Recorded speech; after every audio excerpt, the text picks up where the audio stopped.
तो भारत का जो नया बजट आया है वो सिर्फ कुछ नंबर या आंकड़े नहीं है, नहीं, ये असल में 2027 तक विकसित भारत बनाने का एक बहुत बड़ा एक एम्बिशियस रोड मैप है।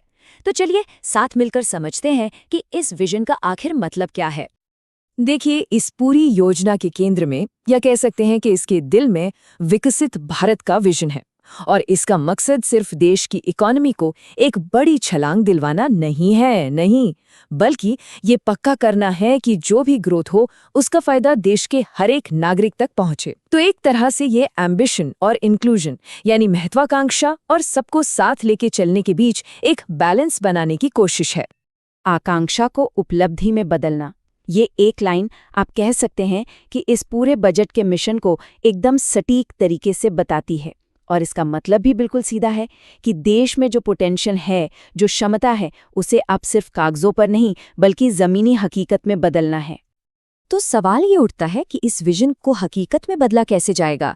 देखिए, इसके लिए सरकार एक स्टेबिलिटी की स्ट्रैटेजी यानी स्थिरता की रणनीति पर चल रही है। इसका मेन फोकस एक ऐसा इकोनॉमिक माहौल तैयार करना है जिस पर भरोसा किया जा सके, जो प्रिडिक्टेबल हो, मतलब जिसके बारे में पहले से अंदाजा लगाना आसान हो। और इस रणनीति के 3 गाइडिंग प्रिंसिपल्स हैं। पहला है दुविधा पर कार्रवाई, यानी अब सोचने में वक्त नहीं गंवाना, एक्शन लेना है। दूसरा, बयानबाजी पर सुधार, मतलब सिर्फ नारे नहीं बल्कि असल में रिफॉर्म्स लाने हैं। और तीसरा, सबसे जरूरी, लोक लुभावनावाद पर लोग, यानी सिर्फ पॉपुलर वादे नहीं बल्कि ऐसी नीतियां जो सच में लोगों के काम आए। अच्छा, किसी भी मजबूत इकोनॉमी की नींव 3 पिलर्स, 3 स्तंभों पर टिकी होती है। पहला, महंगाई कंट्रोल में रहे। दूसरा, ग्रोथ की रफ्तार लगातार बनी रहे। और तीसरा, सरकार का जो खर्च है वो अनुशासन में हो। जब ये तीनों चीजें एक साथ काम करती हैं तभी देश में इकोनॉमिक स्टेबिलिटी आती है। तो इन्हीं 3 इकोनॉमिक पिलर्स को आधार बनाकर सरकार ने देश के लिए 3 मुख्य कर्तव्य भी तय किए हैं। और यही कर्तव्य आप कह सकते हैं कि सरकार के पूरे एक्शन प्लान का फाउंडेशन है, उसकी नींव है। तो बात करते हैं पहले स्तंभ की, जो है ग्रोथ की रफ्तार को बनाए रखना। आइए देखते हैं कि सरकार इकोनॉमी के जो ग्रोथ इंजन्स हैं उन्हें पावर देने के लिए क्या प्लान कर रही है। यहाँ सरकार एक 2 इंजन स्ट्रैटेजी अपना रही है।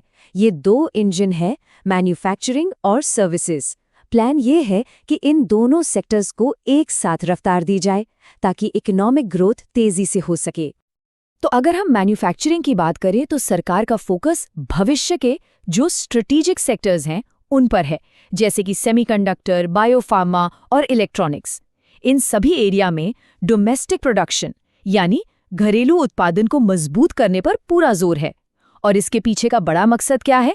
यही कि भारत एक ग्लोबल मैन्युफैक्चरिंग हब बनकर उभरे। और ऐसा नहीं है कि फोकस सिर्फ मैन्युफैक्चरिंग पर है, सर्विस सेक्टर पर भी नए सिरे से जोर दिया जा रहा है। इसमें हेल्थ केयर और एजुकेशन से लेकर क्रिएटिव इंडस्ट्रीज और टूरिज्म तक, मतलब हर एक फील्ड को आगे बढ़ाने का प्लान है। चलिए अब बात करते हैं दूसरे बड़े पिलर की, और ये है देश की नींव को मजबूत करना, मतलब भविष्य की ग्रोथ के लिए एक मजबूत और मॉडर्न इंफ्रास्ट्रक्चर तैयार करना।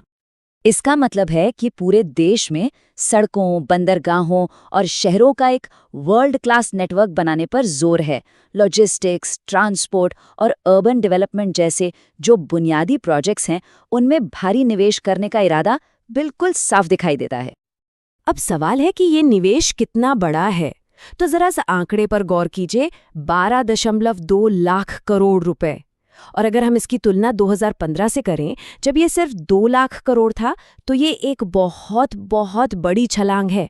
और ये दिखाता है कि इंफ्रास्ट्रक्चर को लेकर सरकार कितनी सीरियस है। और इन सब का एक ही मकसद है, देश के कोने कोने को आपस में जोड़ना।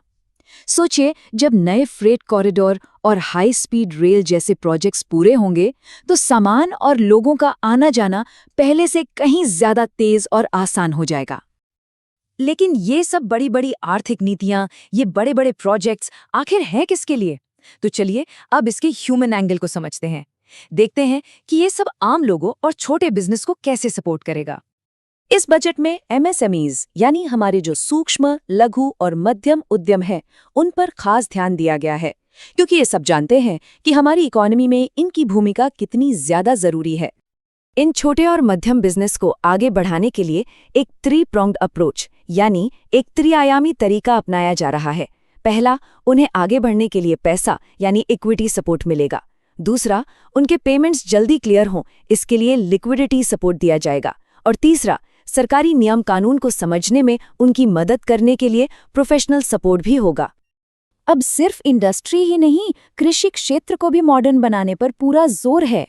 और यहाँ पर लक्ष्य सिर्फ फसल की पैदावार बढ़ाना नहीं है, नहीं, बल्कि किसानों को मछली पालन और बागवानी जैसी हाई वैल्यू फार्मिंग की तरफ लेकर जाना है, जिससे उनकी आमदनी में भी इजाफा हो। तो कुल मिलाकर बात यह है कि ये सारी की सारी आर्थिक योजनाएं आखिर में लोगों के लिए ही हैं। लक्ष्य एक ऐसा ग्रोथ मॉडल तैयार करना है जो पीपल सेंट्रिक यानी जन केंद्रित हो, एक ऐसा मॉडल जो सरकार और नागरिकों के बीच भरोसे पर बना हो। तो विजन तो बिल्कुल साफ है, ग्रोथ भी चाहिए और सबको साथ लेकर भी चलना है। लेकिन हम सब जानते हैं कि असली चुनौती इन योजनाओं को कागज से उतारकर जमीन पर लाने की होती है। तो सबसे बड़ा सवाल यही है, क्या ये योजनाएं आकांक्षा को वाकई उपलब्धि में बदल पाएंगी?